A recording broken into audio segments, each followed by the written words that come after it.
Արաքսի ափերի մոտ Մեղրիի հովտում ժամանակին կասպիական վագրեր են եղել։ Սևանի ավազանից պեղված զուբրի ոսկորները վկայում են այդ տարածքում էլ բիզոն։ Կլիմայի փոփոխության ու այլ պատճառներով Հայաստանի տարածքում այլևս չհանդիպող կենդանիների անհավանական թվացող ցանկով ու ապացույցներով է երեխաների հետ հանդիպման եկել Գիտությունների ակադեմիայի ներկայացուցիչը։ Վկայություն են հանդիսանում տարբեր ժայռապատկերներ, Գեղամա լեռների, Ուխտասարի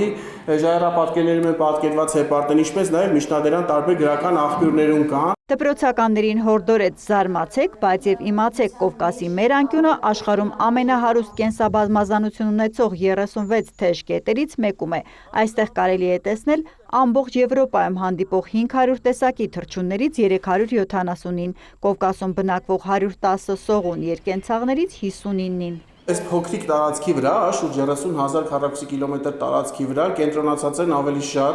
ավելի քան 500-ից ավելի ողնաշարավոր եւ շուրջ 17,000 անողնաշար տեսակներ։ Պարտավոր ենք պահպանել ինչ ունենք։ Բնության թանգարանում անցկացվող էկոկրթական այս հանդիպումը կենսաբազմազանության շաբաթվա շրջանակներում է։ Առանց բույս ու կենդանիների մարդը նման կլինի փչացած դետալով ժամացույցի պատկերավոր համեմատեց Ոսկեհատ Գրիգորյանը։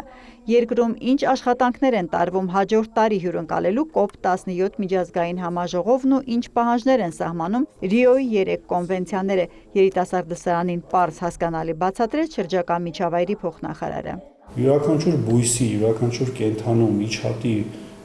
կորելը, պակասելը միջավայրից մեզ համար կարող է խնդիրներ առաջացնել, կամ որևիցե բույսի ավելացումը, որը որ մեր բնաշխարհին հատուկ չի,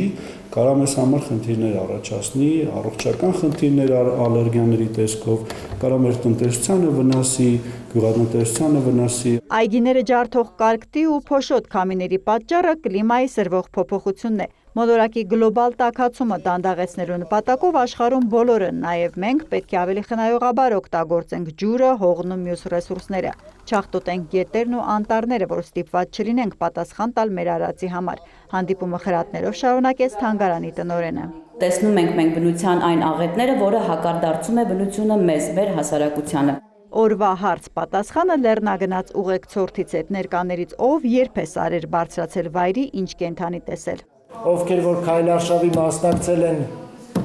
աղվես կարակ հանդիպեք, չէ, աղվես հանդիպում ենք իրականում, ուրիշ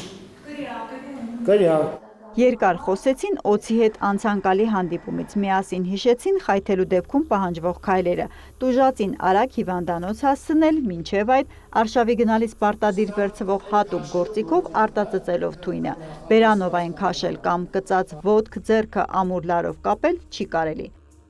Հերմինե Բաղդասարյան, Հովհաննես Քյուրքչյան լուրեր։